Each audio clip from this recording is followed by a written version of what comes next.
Hey guys, welcome to the process on this wonderful Wednesday night. Where are the travelers? Today, our topic, Where are the travelers? Thank you for joining the process, a show where we bring the information to you and we try and inform you of the latest and greatest going on in the sterile processing field today. So today we have Mr. Deville Desir in the building. How you doing, brother? Doing good, man. Pleasure to be here, man. How about yourself? Yes, our pleasure to have you on. So, guys, before we find out a little bit about Mr. Desir, we're going to go into that one and only intro that you guys love to watch. Oh, well, love to listen to. But we're going to fix that in 2020, though. So, we'll be right back.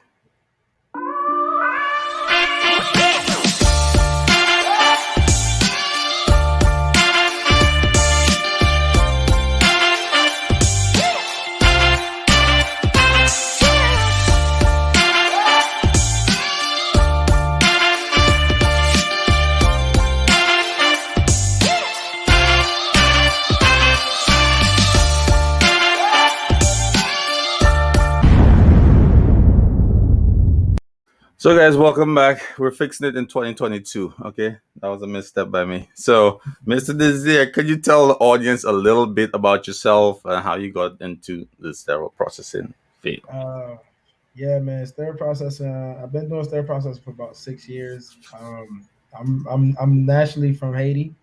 Last I'm the last sibling of probably like four other Hold on, siblings. hold on, hold on, hold on. Sac passe. It's like by saying I'm Boudet, you already know. All right, all right. Well, Let's go. I'm from Haiti. I've been doing sterile processing for probably like 6 years. Prior to sterile processing, I had pretty much every job you could possibly think of, man. Like I've did it all. I've worked at produce factories. I've fueled airplanes.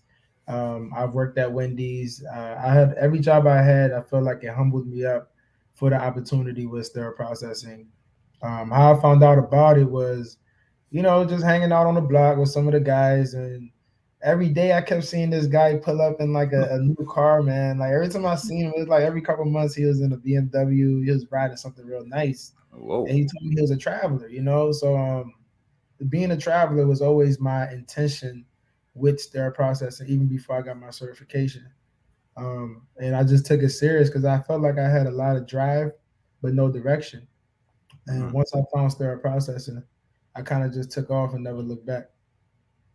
So, so you saw this guy driving all these vehicles, right? You probably said, "Oh, that's catchy.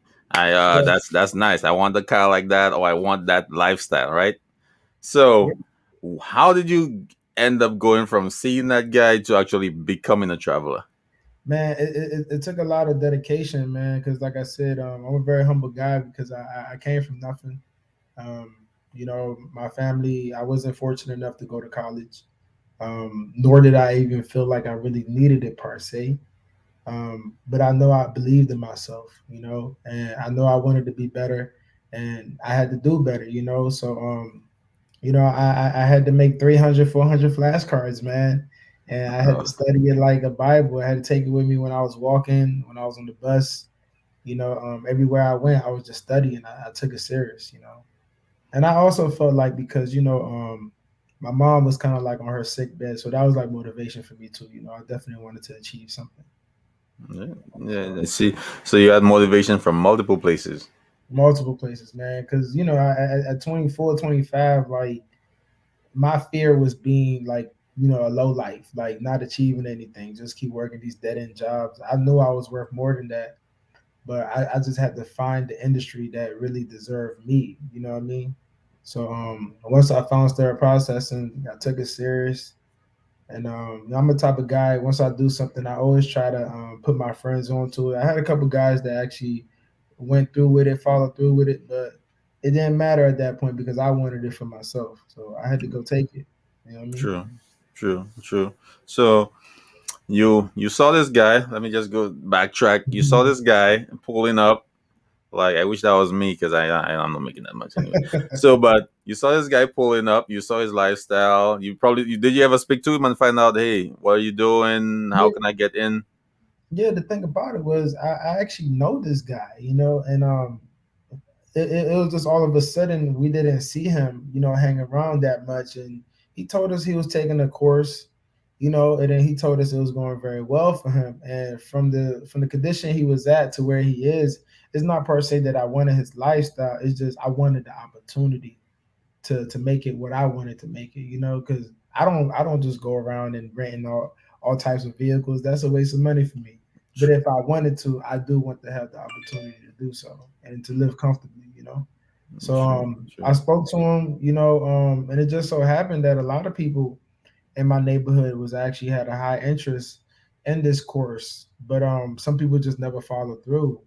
I took it Mm. serious, man. I took it serious because I saw it. It made sense. And it was something. It wasn't like a multi-level marketing thing. You know what I mean? Like Right, you could right, actually see that was real. So right. It wasn't a four year college degree either.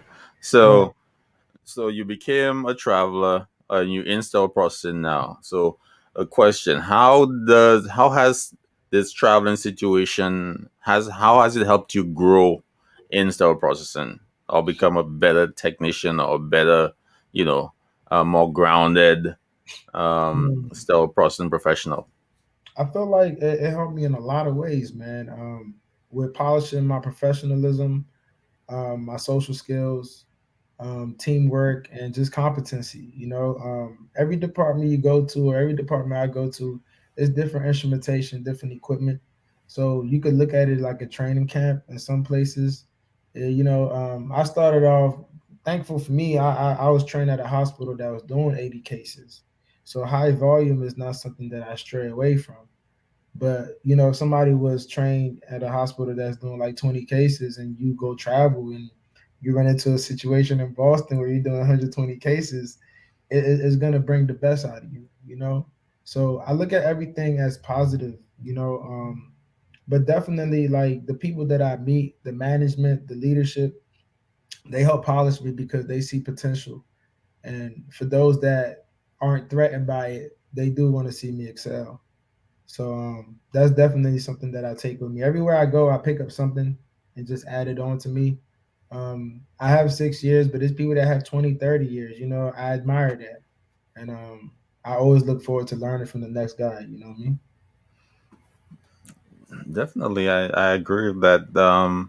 Sometimes you pick up a couple things at different places, and if you were at that one place for a long period of time, you probably wouldn't even know about that other Mhm. process, technique, or just a different way about going around communicating with people. So that's definitely a positive to take away. So, any other positive attributes you've taken or experiences you've had? Can you just name a positive experience you had at a facility or in your traveling experience? uh, I had a position as a supervisor in DC Hmm. at this facility. Um, Something positive that I learned there was just a brotherhood. You know, just being there in the atmosphere of the environment of the department, and just being there to actually help it transition into something that was better. I looked at that as very positive. And some of those guys, even though what we was trying to create is probably didn't get to where we wanted it to get to, but we still keep that connection and we still push each other. I thought I had it down pat with professionalism. I thought I had it down pat till I met a guy. I'll share his name, Kelvin. Kelvin Best. I met him, and he pretty much he polished me. Like my follow ups. You know what I mean? Following through with things, following up with things, just making sure you're dealing with things in real time. Not being lazy or not following through with your word and stuff like that. It goes a long way and it makes a huge difference. Especially when you're in leadership. Um, Especially of course I didn't have a college degree, and I have to move differently. Well, I felt like I had to move differently, so I take my job very serious. And just meeting people that's on the same mind space as me, it really helped me excel on a professional level. Even from the way I write emails is different, my statements is different. That was very positive for me because that took me to my next level. Hmm. Definitely. Interesting, interesting. So, so you formed a network while traveling, basically. Always. Right. That's the goal. Yeah. Right. So do you still keep in contact with those folks where you picked up a little tidbits or, some advice around there? Do you keep up with keep in contact with them and follow up and find out, hey, what's going on with this new instrumentation? Or I don't know how to process X, Y, and Z. Can you help me out? Or I need some advice on my next steps in traveling. Do you keep up with those Um, folks, and how valuable is that relationship to you? Are those relationships to you?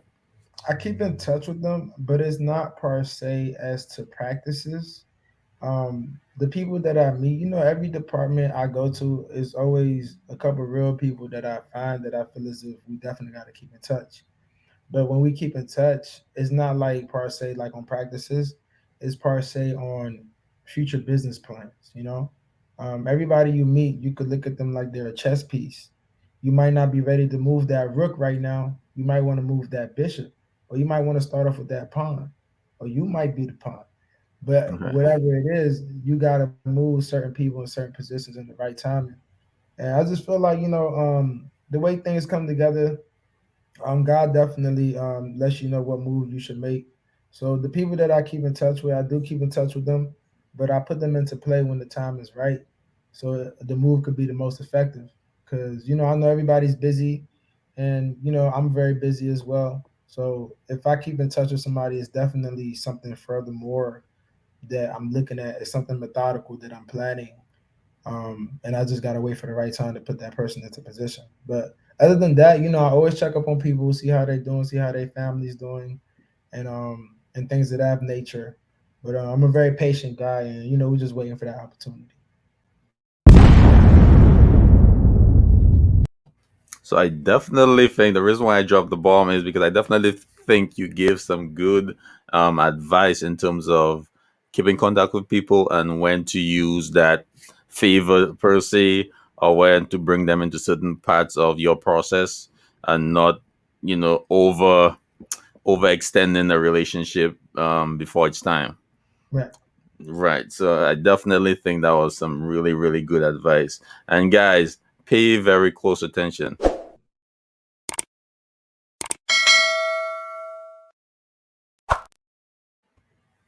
Please like and subscribe to the channel. If you're on our YouTube channel, SterileMD, please like and subscribe, and also hit that notification bell with your pinky finger so that you will be notified every time we have some new content and any new shows coming out.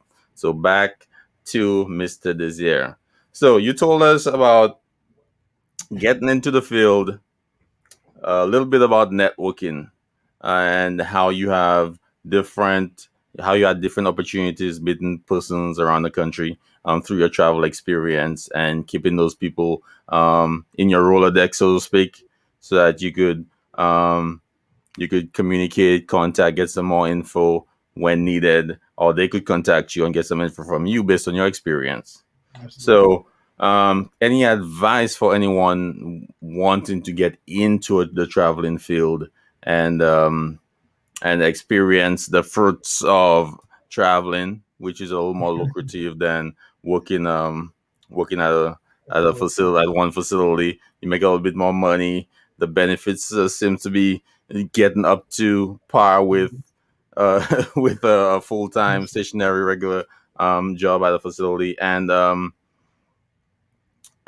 just give them some advice, like what are they looking for, what should they expect trying to get into it, because a lot of people come in as you did, one in the big bucks. So what comes with one in the big bucks? When you Man, get the big bucks, how do you manage that? one of the big bucks, man, it comes with being deceived, man. Sorry to put it that way, but nah, honestly, like when you first start traveling, and I give advice to people, full time staff at certain places I go to that have an interest in traveling. I just tell them, just don't be green, or even if you are green, don't show it. Like the recruiter works for you at the end of the day, but they will try to get over on you if any opportunity they can. Don't get lowballed. Exercise your Hold up, traveling hold up, right. hold up, hold up, hold up, hold up. So what's this lowball thing? How do I know if I'm getting lowballed? Like, how do I, like, See, I because think if I'm making $12 an hour, I'm in Kansas, right? I'm making 12 bucks an hour. I get to make 25. That's more than what I'm making. Now, if I should be making 35, They won't how tell do me. I know if I'm They being won't tell lowballed? How do I know? How do I know? honestly, how I found out I was getting lowballed, I got lowballed, man. I got lowballed. You know what I mean? I got lowballed. First contract was in New Hampshire. But the first thing is like the recruiter tries to be real nice to you, try to flirt with you and stuff, try to butter you up. And the whole time they just yink, yink, yink, taking it. But I got lowballed and I figured it out because I started communicating Mm, with other travelers that were there, and my work ethic and my production. I'm not saying I was better than them, but it was definitely a difference. And I felt like I was being overworked and underpaid. That's the number one quote. yeah, Being yeah, overworked and underpaid. I need an increase, effective immediately, whatever. right. But just communicating with people and networking, man, that's when I really started learning more about it. Each contract I took, I learned more, and it opened my eyes more to what was really going on. um, the recruiters, they do act like they're very friendly and stuff like that, but as a traveler, man, you have zero tolerance. Like, these people don't want you to come into their department and ask them how to do X, Y, and Z. You're supposed to know. You're the help. You know what I mean? So at the end of the day, if you make a mistake, it's zero tolerance. I've had contracts canceled before, unfortunately. Mm, I've been felt like I've been stranded in a state I don't know. well, Riding around with my stuff in the car, but so that can, network. can can you hold on? Can you walk us through that experience? Okay, so a contract gets canceled. Like, so what should happen and what shouldn't happen at that point? Like, okay, you get Uh, a call. Okay, all right. No, no, not saying this is your situation, but okay, right. we have some bioburden in a tray, one of a kind. We can use it. I don't want this guy here anymore. Boom. No more money coming in. What happens? It's either that or like just staying away from drama and stuff like that. If that happens, the first thing you want to do is you want to make sure that you could get your last paycheck signed, right? Your last timesheet, you want to make sure you could get that signed, because if you can't get it signed, then you won't receive that pay. But it's going to be difficult because you won't be able to go onto the premises, right?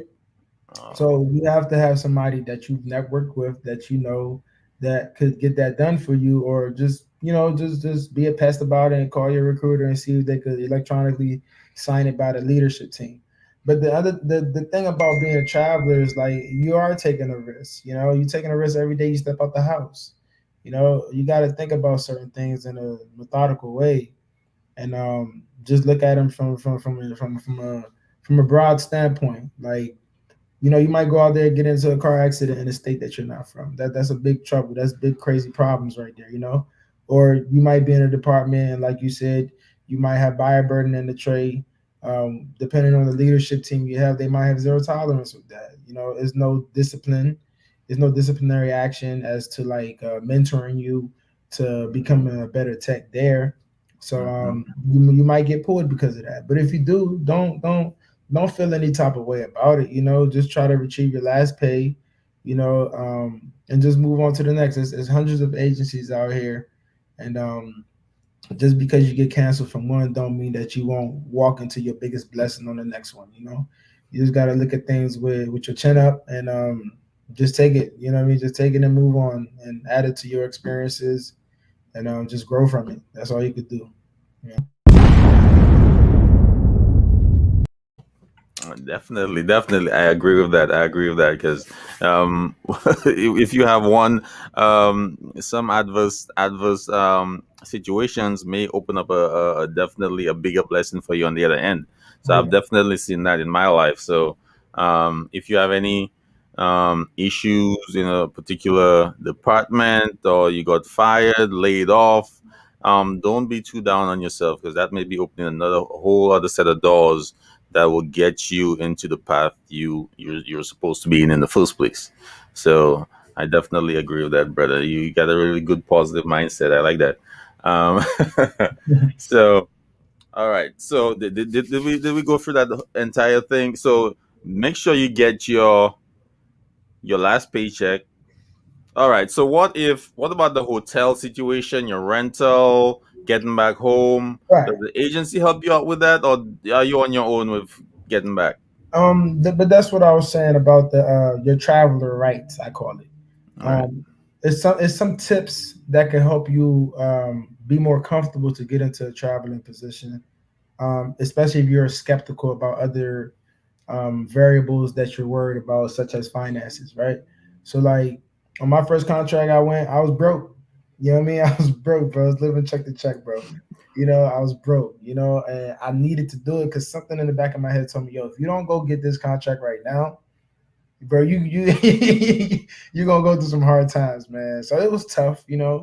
I left after my mother passed. That gave me the strength to leave. I wanted to become a better tech. I wanted to make a name for myself, man. So I left, and one of the things that was troubling me was having the first and last month rent or a key deposit. If you don't have that, you know, if you don't have that money, as long as you're 100% in compliance, you can ask that agency for a cash advance, right? So let's say you need $1,400 for the first, last, and the key deposit. You ask that agency for $2,000 because you need money to eat too. You know what I mean? You need money Hmm. to feel comfortable too until you get your first check because you're gonna work a week in the hole. So what you do is you ask them for Right. 2,000, and they're gonna take it out of $500 or $400 increments out of your pay. If you're getting paid Hmm. 14 or 16, don't ever take no lower than 1,400, right? If you're getting 1,400 a week, they're gonna take 400 out. So for the first 6 weeks, you're getting $1,000 a week. That's not bad. So don't work no overtime until that 6 week is over, and then you could just rally back up and get that money. That's one tip. Hmm. As far as like cars and stuff like that, I don't deal with the agency for that. Um, because then you don't want the agency involved in too much of the personal things that you're doing, your transportation, your living situation, because that's just another way for them to finesse you. You know what I mean? I know of some agents that are offering people housing in Florida, but they're telling them, "Hey, man, I can give you a housing for $2,200 a month." Why would I want to take that when I could go find me a room on Craigslist or Airbnb or Furnish Finder for like $600, $700 a month? So they will try to get Hmm. into your pocket every chance they get. So Hmm. definitely, what you can do for yourself, do it. But if you need it, just know that the cash advance is there for your utilization in case like you want to go on that contract now. You don't got the money. As long as you're 100% compliance, you pass your drug test, you pass your background check, you got your references, did all that skill checks checklist stuff. You could get that cash advance. You know what I mean? Hmm. So that could definitely make you feel more comfortable when you're looking for your next contract. I don't know about the cash advance thing. I might have to look into that. And I guess, guys, if you don't know about that, rewind, listen to the video again, listen to the show again. And I didn't know there was a cash advance. You get some money up front to try and help you settle down Oh while yeah, you get into a new contract. I didn't know that. That's a good yeah. thing to know. That's a good thing to know. I haven't traveled. Alessandra definitely agreed with your point on being lowballed for the housing reimbursement. So, Alessandra, thank you for that piece of information. I know all That's the how I situ. found out. I know about all the situations. I thought it was up front. I thought it was 100. We're gonna pay you this. This is top dollar, and we're gonna take care of everything as much as we can Oh for you. no, man. Everything is No. $2, bro. So you really hit top dollars though.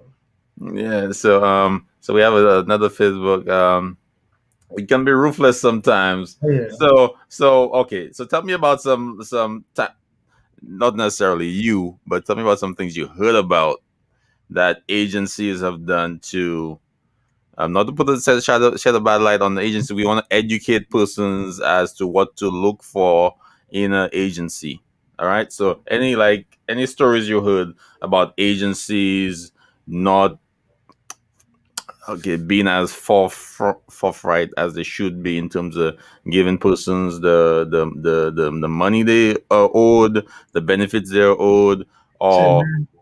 or It's taking care of them actually as they should. sorry to cut you off, but it's Uh-huh. actually a lawsuit being filed right now against an agency that has not been paying people out money they should have been paying them for some strike in California, I think, or something like that. Uh, But I don't wanna just say agencies. It's the people. Everybody is like it's good people, it's bad people. But I also believe people will do to you what you let them do to you. You know what I mean? If you mm, getting into a contract and you're not negotiating, or you don't know to negotiate, or never take the first offer, you got to step your feet down, set the boundaries. Like they work for you at the end of the day. No matter what words they're gonna use to try to manipulate you and persuade you, this, that, and the third, try to implement fear into your decision making. They work for you, man. And if they're not telling you what you want to hear, they're not offering you that bread that you want. It's hundreds of other agencies out here. So first thing first is don't get lowball, but also don't sell yourself short. You know, true. how much are you worth? Because even though they're offering to pay you what $30, $35 an hour, that's still not worth an hour of your life. So you really gotta set the ground rules to what you want and how you want to go about it. But that's what that is. But as far as agencies and stuff, like people will do to you what you allow them to. But if you feel as if somebody is just not the right fit for you, as far as like your recruiter, you could request another recruiter. That agency might be a good agency. It just might be that recruiter that's a little janky. So try to switch up the recruiter before you change your agency because like if you get into a top paying agency and you got paired with a bad recruiter, don't let that mess up from your don't let that mess up your experience. You know what I mean? Just try to get a new recruiter. And if you see that as a pattern, then you can move on and probably hit up another agency. But I always have 2 3 agencies on deck, because each Mm, agency each agency has jurisdiction with contracts in different areas and different districts. You might want to go to Hawaii. You might want to go to Saudi Arabia. You know what I mean? You might want to go to Guyana. You know what I mean? Wherever you want to go in America, each agency has different states where they have these contracts at. So definitely. so talking about international contracts or out of state, out of country contracts, how does that work? Or is there a Uh, difference, or is it just the location? it's as far as like applying for it. I had a friend that did it. Me per se, I don't have too much knowledge on it, but I'll tell you what I do know about it. I have a friend who said he went to Germany for sterile processing. I also had a supervisor who she's from Guyana, and she went to Guyana, her home country, to work sterile processing for 3 months. I Hmm. personally, I want to go to Haiti. Um, I want to go to Haiti, man. I want to link up with some doctors that want to do like a mission, and I want to go help my people, man. I want to teach their processing in Haiti. I already teach it here, so I feel as if I could do that would be good. But to answer your question, um, when I had the friend that went to Germany and Saudi Arabia, he told me that they paid him out for the whole year, right? But Mm, they pay your housing and your food, but they only pay you once a year, and it's probably like $80,000 or $100, something like that. But you really got to survive, like on your own type stuff. And I don't know if that's for me per se, but if you like really big into like international traveling and you have a passion for that, then maybe that might be a route for you. But it's definitely not through any local agencies. It's definitely through like a third party agency, and that's why I really wouldn't like be too quick to jump on it because I would want to feel secure all in right. that foreign country, especially if it's not my home country. So True. just anything you want to do with it, you could do it because it's an international certification that you have. So you definitely would like to exercise it, but just make sure you're safe while doing so. True, true, true. And any agencies definitely want to contact you or myself. In fact, in fact, yeah, any agencies want to contact you. Did I? I did not. Let me put that thing on there. Any agencies want to contact you or myself, just to talk about what they offer and some misconceptions about their agency, please feel free to contact Mr. Desir or myself.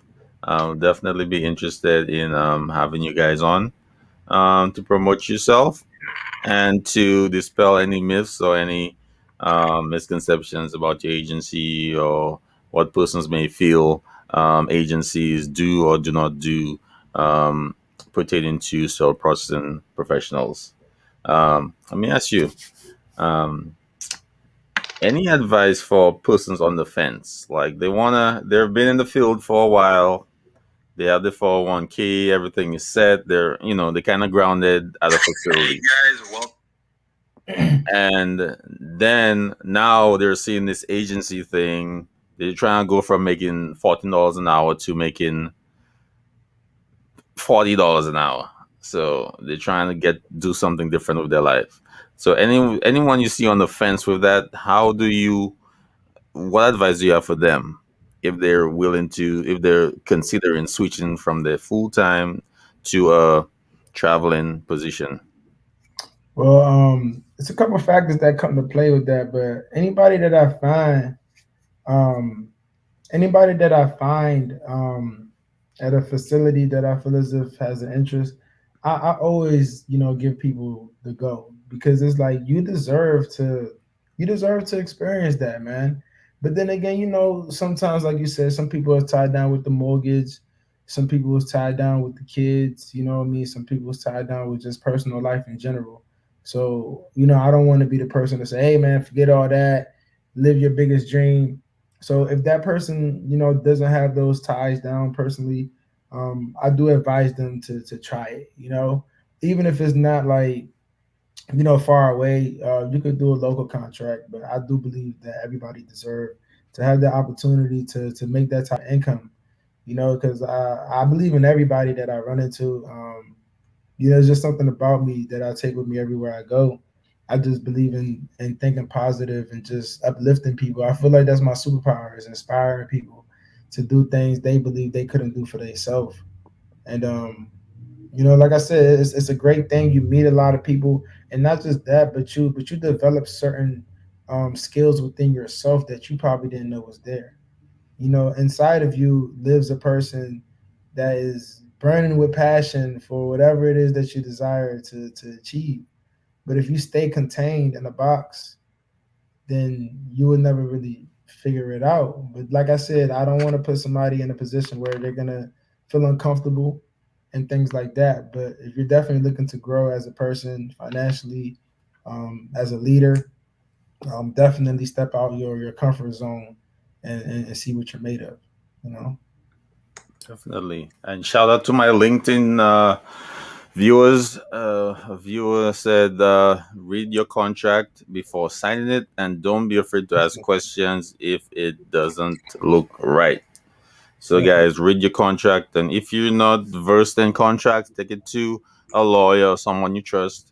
Have them put some eyes on it, or another traveler who has done this, for a while. Have them put some eyes on it, and they'll point the discrepancies or inequities to you that you could go back and correct with the agency that you're planning on signing with. That's actually a very good point because like within your contract, there's certain things that's written that you wouldn't know about until you come across it, right? You cross that bridge. Like if you cancel your contract, like they won't pay you out that last week. There's certain things Wow. that's written in there that you don't know per se. But like even like your leave time, like before you sign that contract, they always ask you, hey, do you need any time off? If you tell them no, and then you go back and say, yeah, technically they don't have to give it to you because it wasn't written in that contract. So that was definitely a very good tip. Definitely. Okay. Because we definitely want to give you guys the information to help you guys succeed in traveling and in the general in your sterile processing career. So if you want to travel, come back again, it's definitely possible to have a full time and travel and have both, make some money, take a vacation, come back, and some people do traveling jobs within their areas, so you Mhm. don't have to leave your job, you could do it after you leave work. So Yeah, or you definitely. could go, or you could go as a PRN, and then have that option when you come back. Definitely. And PRN is definitely a good a good option. I like that one. Um, so hold on. I have like five thoughts there. Let me. We have a comment, and Alessandra. Yes, yes. Read everything. Oh yeah, should have no conversation. Yeah, read everything you sign, guys. Yeah, Read everything. definitely. Don't assume because the agent is so nice and it's normal. Everyone signs in 2 hours or sign now, you'll work tomorrow type of deal. Make sure you read everything because there could be one caveat in there that could mess you up really bad if you decide to change your mind, if you decide to um, get some housing somewhere which is above price. Agency might not be able to cover, or in terms of finances you may be in a rental for 2 nights because you have no money. So Yeah. so you never know, so just make sure you have all that covered. Hey, what if I can't get the room is not available? What if I don't have a rental? What if something happens and I have to move based on the distance of the apartment? If I wanted something a little closer versus what I was given. So all of that, guys. Because if you move into a new state, you might never know. You might be traveling an hour to get to a facility where there's living accommodations 5 minutes away. So definitely look into all that stuff before you decide to sign on the dotted line. So, guys, we're going to take a short break. But first, hold on 1 second. Take a look at the screen for 1 second.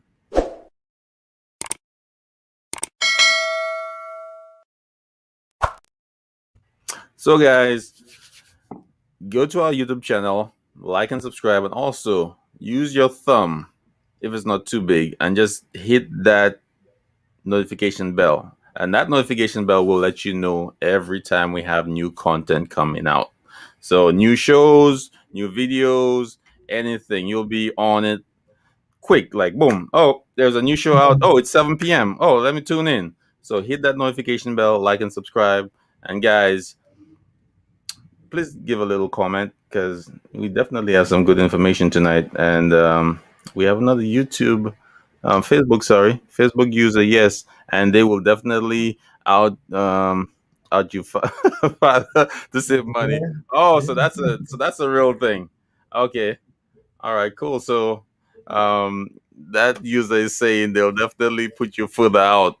Like, okay, so if you have a contract in the city, they won't give you houses in the city. They'll give you houses somewhere, Yeah. somewhere outside, and you'll have to find your way in. Okay, all right, that's good to know. That's good to know. So definitely, guys, Google the location of the facility. Google it. Oh yes. You Before know. you accept any contract, make sure you check the housing market. Make sure it's you can find housing because they'll put you somewhere in Ohio that has nothing, and you're like, oh yeah, high pay. And then when you accept the contract, you looking for housing, there's nothing there. So that's definitely something to keep in mind. So be methodical about it. Look into the area. Look into the crime rate, right? The violence, especially if you're a female that's traveling. I know a lot of females would like to have their own housing situation. They don't want to rent a room. I'm a guy, so I'm pretty. You know what I mean? I'm pretty cool with that. I'll rent a room on somebody's house, whatever. But a lot of females would not like to be in that position. They would like to have their own bathroom, their own housing, own entrance, just for their privacy and security. So always look into that as well before you sign that contract because you don't want to be somewhere uncomfortable for 3 months and then God forbid something happens to you. I can imagine. I can imagine. If it was my sister, my aunt, Right. a friend of mine living somewhere unknown to them with a situation or housing that is not adequate for that specific person or for a female, why would you want to live in a dorm with three guys in a Right. place you don't know? It's It not that a could good present equation, man. a few more problems than simply going to work and focusing on your job. Um, so if you want to contact Mr. Desir, let them know. at crcstnow@gmail.com. He has a great story, great guy, high energy. We're definitely gonna do a couple things together. And I like my Haitian folks. So big up all the Haitians out there. Yeah. Um, Griot, man. so, but guys, we're gonna. We have some more comments coming in. Alessandra is on. So, oh my God, yes, first contract, I rented a room. It was definitely uncomfortable. So, geez. So then, like, I've done that with hotels. I've rented hotels, and you see all the fancy. I guess they took the best photos possible with a professional photographer. That when you get there, the bed is a mess, the place, the atmosphere, you have roaches, rodents, etc., etc. So definitely, guys, just do a little extra. Read the reviews on the place. Do a Google walkthrough. Do a street walkthrough. Sometimes that's what I do. I do a Google street walkthrough, and I go down. I see what's at the corners. See if there's trash. See if there's a corner store. Usually, corner stores equate to high traffic.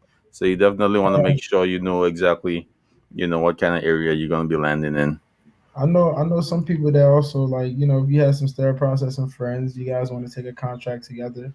You know what I mean? You guys could probably get a housing situation together.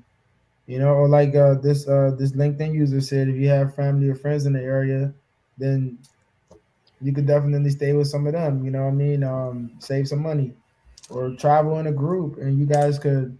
I don't know, get an RV or something, man. You think it's smart. Like, That's definitely a good man, one. do A not go on traveling a contract to spend. traveling SPD team. Yeah, do not go on a contract to spend $2,000 a month on some housing, man. At that point, you might as well never took the traveling contract because it's the same thing as you being home paying a mortgage, if not more. So definitely try to find ways to minimize your expenses, especially with housing. And there's some agencies as well that'll give you like reimbursement on your gas receipts and stuff like that. And of course, if you're traveling, you could definitely file as a 1099. So technically, you're a contractor, consultant, business owner. So you have to know what things you could write off. You know what I mean? Especially if you have an LLC on top of that, you have to know how to make that work for you. Definitely, definitely. Um, so guys, there are plenty of ways to get into the traveling industry right now as a sterile processing professional. Mr. Desir just gave some excellent tips to look for in terms of housing, in terms of reading your contract, making sure you understand what's going to happen, in terms of finding the right agency and not being lowballed. Find out what the going rate is, especially for the different regions of the country. You want to know what you should be getting paid. And when you get on a job, don't be quiet. And I'm not going to tell anybody what I'm making. You may be making $10 less than them. Tell them what you tell them what you're making so that they could say, "Oh, you're being lowballed." Or if you're making more than them, what they gonna do? You know. So you know they need to go back and check with their agency and try and get a raise. So, but you definitely want to know where you stand on the playing field. You don't want to be pushing out 50 sets, being in Dick Tam, being Captain Save-A-Lot, and No. and then you're not making what you deserve as a traveler. So definitely look into that. Make sure you understand and speak to some travelers who are in the business, and not just one traveler. You may have one lucky traveler who's always getting the high contracts because they have the connect, but speak to a couple other travelers who maybe have not gotten it so good, who maybe got cut off a couple contracts ago, and back in the department doing doing the same thing again. So talk to those folks, ask them what they did wrong so that you won't make those same mistakes. And we're going to start winding down. So, Mr. Desir, you could be reached at No. crcstnow@gmail.com. And you can also reach me at Deannard at SterileMD.com. I'm here every Wednesday at 7 p.m. And this is the last show of 2021. So this has been an eventful year. So we started the process whew, in February 2021. So we're up to maybe like 60 shows right now, something like that. So it's been good. We had a couple side videos. We have the attention to detail. In 2022, we're going to be stepping it up a little bit. In fact, we're going to be stepping it up a little bit this week. We won't even wait till 2022. So stay tuned, guys. And Mr. Deville will definitely be part and parcel of what we're doing because this guy has some good information. This guy has a positive attitude. He has a good story. And I don't want to be biased, but he's from the Caribbean. So, my Something about the Caribbean, man. my Caribbean brothers, I definitely have to help them out. So, guys, but Mr. Deville, I always call him Mr. Deville. So I think definitely when you get the opportunities that I get opening up to you right now, I won't mention that on live, but you'll definitely be a big inspiration to myself and to a couple of the other folks listening right now. So any parting words, anything you want to say to the audience before we roll out? um, all I can say, man, is just there's always a better version of yourself. It's always been in you. It's like yourself is really not yourself. You just realize it one day. If you know anybody that's interested in sterile processing, or if you know any youth out there, I'm an advocate for the youth. I'm an advocate for the homeless. If you know anybody out there that could use an opportunity, definitely reach out to Deannard. Reach out to me. I do teach sterile processing courses. Um, and I have the opportunity for whoever wants it. So you believe there's a better version of yourself laying within yourself, definitely tap in to the universe, tap into the resources, and let us inspire you. You know what I mean? So that's pretty much all I gotta say. I'm an open book. You can reach me at any time, and I'll be there to give you a response. Definitely, man. Thank you for coming on. Shout out to the best co-host in America, Alessandra. I don't want to leave her out. She'll say, "Oh, you didn't mention me at all." So, shout out to the best co-host, Alessandra Nicholson. You could get in touch with her. She has the Candray Institute. You could see it right there, top corner. Right up there. Right. Candray, Candray Institute. So check her out. Check out our old videos and also the links for Mr. Desir. It will be down on our YouTube channel, Facebook, LinkedIn, and where else? Oh, we're also gonna. We also have our podcast on Anchor.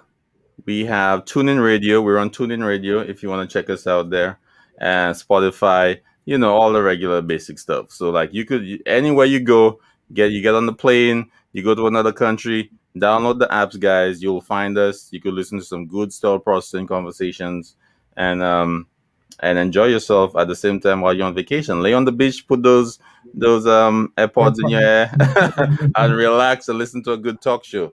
So, guys, thank you so much for joining. Appreciate it. And, guys, have a wonderful 2022, right? Yes, Have a sir. wonderful 2022, and we'll see you guys next year. Thanks for Peace. having me, man. You're welcome. All right.